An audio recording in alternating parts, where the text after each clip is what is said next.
Yeah, so right now, today I'm going to show you a simple attacking move used by one of the best pro players in the world, FC. So it's called Anders Verjgang. You know this guy. All of us we are familiar with the name. So as you see, we'll start right away. As you see, he attacks, pass the ball to his midfielder, passes to Bonmati, triggers a run, people's one dribble, get the angle, then finesse it back. So now let me show you how this is a simple example, but you are going to be surprised how a simple mind trick can really change the way you see this game. And let's go. So in this video we are going to look at two main stuffs. Actually they are like three. So the first one that it will be moving forward. Pay attention to all of these concepts I'm going to show you in this video. Moving forward, I don't know if that's the spelling. Either we pass or we dribble. So we dribble when there is space, then we pass when there is open lane. Yeah, something like open pass. So then let me try to analyze this quickly. Then we move. Two is the selected defender. Selected defender. Yeah, pretty easy concept, but when you really give it time, you understand how easy this game it is. Then free that is attacking open space.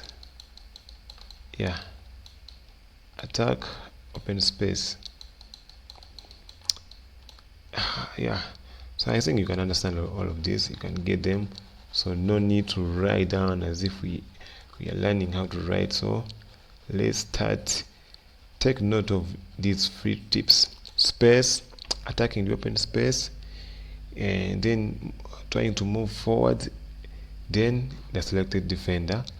So let's start by here. Passes the ball. So now here, let's begin from here. First of all, it's all about the vision. So when Anders is playing, when he's the one having the ball, he will be looking at this point here. So Anders will not focus only on his player or only on the selected defender, but his focus will be in between here, in between those two. So right now you can get the feeling of how the defender is approaching the move. So in this case, when we draw this peripheral vision like this, we can see the opponent is not in the range to tackle the ball. So which means here we have to move forward. An easy explanation, we have to move forward. So right now we pause and play. That's why he controls the ball forward and dribbles then. So we have this open pass, which means we cannot continue to dribble. Yeah, we pass the ball. I come to the situation again. I'm going to explain them deeply so that you understand the whole concept. So here again, when you take this vision in this position, we already know Anders' first mentality is to move forward, as we talked about. So here we want to move forward, which means in our space there is no any opponent's player to block. So in this case we have one challenge. This defender, you have to move like this. So which means this space is only available for a limited time. So which means in this position our only way to get forward is to dribble like this. Is to dribble like this. Yeah, we still get into the space and we are still moving forward, but in a way that we are protecting the ball. Let's continue the example and see people something like that. So here again, our vision, we have no any player to stop us from getting forward. Then we also have this pass option is not available, it is marked. Then we have this one. So now here comes the decision making. Let me try to be clear with this. You cannot just be copying every move Anders does. Every move you see in the game, it comes from instinctual and also creativity. So here, any day for me, I will pass to this player. Yeah, any day. but Anders instead is holding the ball. Passing the ball, any day I'll just pass to this player, or you dribble here into the space, because the reason why you dribble, these three defenders are too far away, they cannot tackle the ball. So let's continue with the example. See, it triggers the run, it triggers this run. When we go back to our vision, we can see that the opponent's defenders, they cannot get into the position of tackling the ball, they are too far away. So which means we either hold into the ball type this run, or is this decision. The opponent is chasing from behind, and our mind, we have to move forward, as we said from the one. Anders likes to move forward like this. So let's go. Then another position comes. We vision. Still, there's no any challenge. There's no any fear that we shall lose the ball, which means we can continue moving forward, dribble, or even pass. It depends. See, Anders is dribbling. So now the opponent is showing the intentions of cutting this pass, as we see. And when we try to vision our peripheral vision, there is at least a little bit inches where we can feel the pressure, but at this moment there is no fear.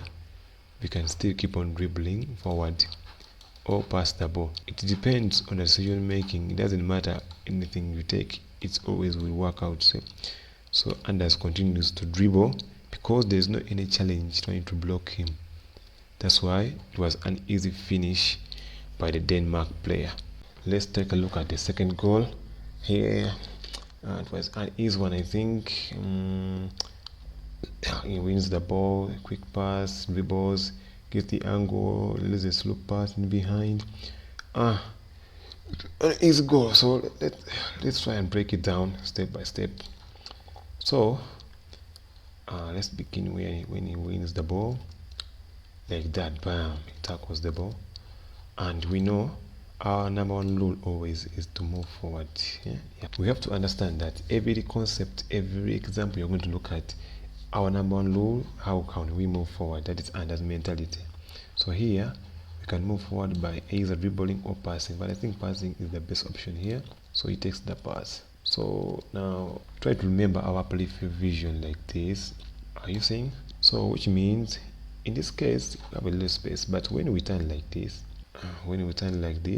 because we want to move forward, but this is a risky turn, the opponent can either switch immediately to this player and tackles the ball or applies pressure. So here comes the next concept. When we can't move forward, we have to move sideways. That's it. And you vision this space and you feel like the opponent's defender is in the way blocking. So I think the best option right now is to move sideways. That's not the best option, but that's the principal option. You have to take that in your mind every time you play this game. When I can't get forward, when there is pressure, I go sideways. So that's why here, as you see, body language controls the ball sideways. Now here comes another situation. Let me try to explain this a little bit quick.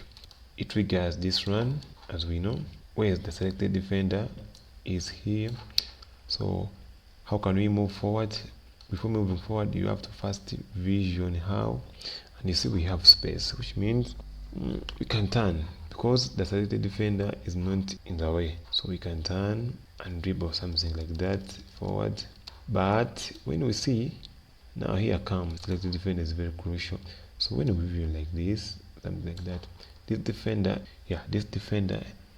is a little bit far, a little bit, but not too close, not too far, but in the range of space. But the reason why this defender is dangerous is one, this defender is selected. If the opponent was still controlling this midfielder, we should have continued dribbling up to here as we time this run. But that doesn't work because the defender is selected.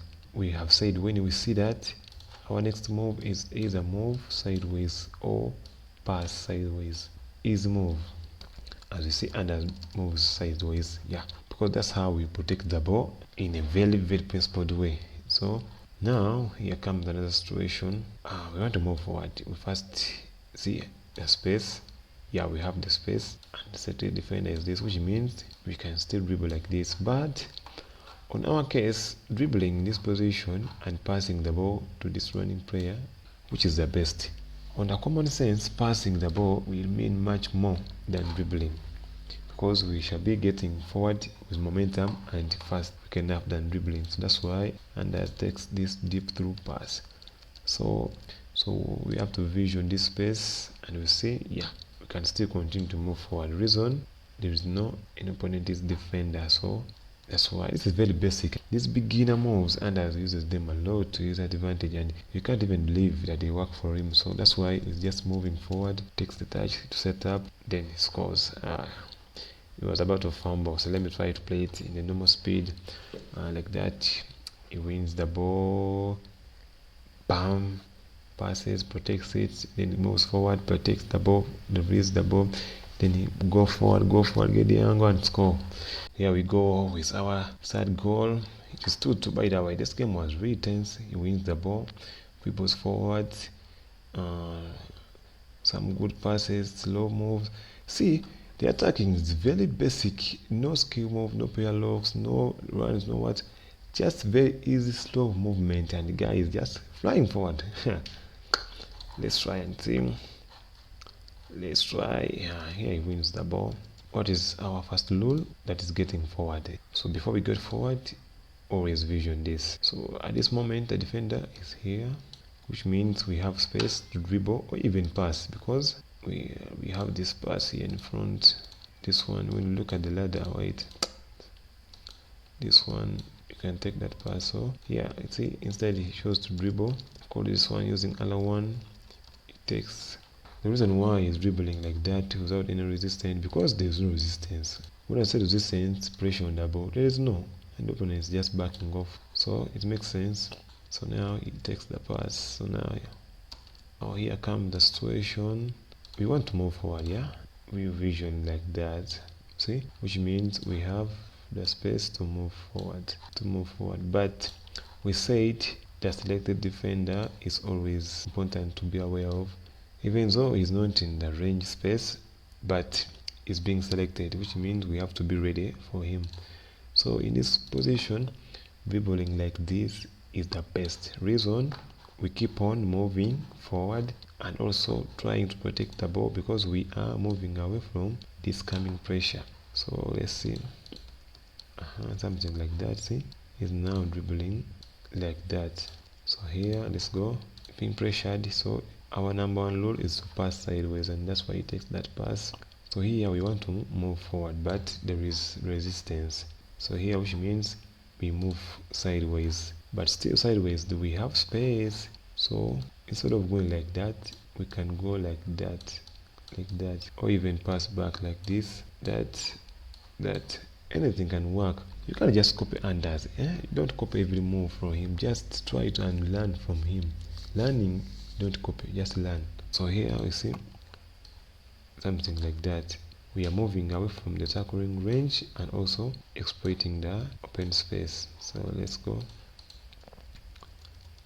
So here, when you try to vision this real quick, the selected defender is here, which means we have no resistance, we have space. Just keep on running and sprinting, exploiting the space. So now in this position, yeah, we can move forward. But I also want to explain another mindset of this guy. As I said, you don't have to copy him every time, but Anders likes to attack through the central areas all the time, be working in these zones. Anders is not often the fan of going to the byline, then he looks for the cutback or the recycle. No, he doesn't do that. Okay, he does, but it's very rare. So he prefers to cut back inside. According to this situation, the momentum is against this defender. When Anders stops, the defender cannot react. So that's why he cuts inside. Now here comes the situation, a very, very crucial one. We have this pass here, and we cannot continue dribbling forward because we want to cut inside. So it takes the pass, usually like that. The defender is not in the range actually, but is moving like this, which means you're going to apply pressure anytime. So in this position, we can either pass sideways to to avoid the pressure, but we also have this pass. And our number one rule is to always go forward when you have an opportunity. This is an opportunity to get through, and according to this I see this player is a little bit onside. The ball still haven't reached the feet of the passer, and this one is moving backwards. Boom. This is common sense, but it's very tough to execute in a real match. See, an open pass, but we chose this one because we want to move forward and create a threat. So, and the opponent is not blocking the way, is not blocking the pass, so we can get forward as easy as we want. So that's why we take this pass. When you vision the space here, this defender cannot block that space in front of us, so get the angle and score. So as you see, it is easy movement: dribble, walk, pass, dribble, walk, pass, sprint, stop, walk, pass. No fancy stuffs, no blah. So back, this is the first goal, I think, our last example of the day. Anders is a bit aggressive. He wins the ball. Simple movement, dribble, triggers, dribble, pass, and score. Actually, when you look at these goals, they are very simple. Let me try and break it down. So here we win the ball. I'm putting it into a perspective as we the Anders. So we have space, dribble, but always sometimes passing the ball is better than dribbling, because you get the ball a little bit quicker forward than dribbling. So here, that's why we pass it. So now our mindset always, we want to move forward, but we have to first do like that first of all. And in our space, there is no anyone trying to apply pressure, so the space is not blocked. We can move forward, but it is temporarily because this defender is approaching. And we have said when that happens, our next move, we always try to dribble like that. We don't go straight like this because the space is temporary. We have to go like that and go around that space. So something like that. Just master this simple, easy move. You will get better. Here we go. So passing the ball is very crucial. When you see this pass, it's very risky, but somehow the time, this game, we also have the timing. So yeah, this pass is very tricky, but I don't know how Anders managed to force it, but it went through. Now here comes the situation. Before controlling the ball, you want to move forward. When see our forward is not available, we can go there. What is our next step? We either move sideways, as we said. When we can't do that, when we can't go forward, we have to go sideways. So let's see. Boom. Guess something like that. So let's try and see our next move. When you see that, we have a little space to move forward, which means we can go forward, but we can just try and check it, but not committing, because the defender is not selected, this one. So we can use that little space, but limitedly. So, or because I'm seeing this run coming. So let's see how the situation goes. So right now the defender is selected. So in this situation, let me be clear. The more you move forward, like something like getting close to the opponent's goal box, the space reduces. Here, around this position, you can be having big spaces like that. But here, we have to use these tiny spaces you have. Yeah, you have to use that space you have. So that's why we are going forward, but we are not trying heavily. So in this position, Anders was expecting opponent to be running back because of this run. So that's why he's trying to go forward immediately. But the opponents, I think, in this position, is seeing an opportunity to approach. Reason, Anders is dribbling the ball openly, but Anders just know when he is looking in between here, when he's focusing in this position, he can feel that approach, he can feel that pressure, and he can react. That's why you are seeing he's dribbling away very quickly than expected. He's taking the ball sideways, and just like that, the opponent opens up this pass, I see he's trying to compensate his mistake because he overcommitted and tackled, but it's too late. Just like that, takes the through pass in behind and score his goal. So that was it for today.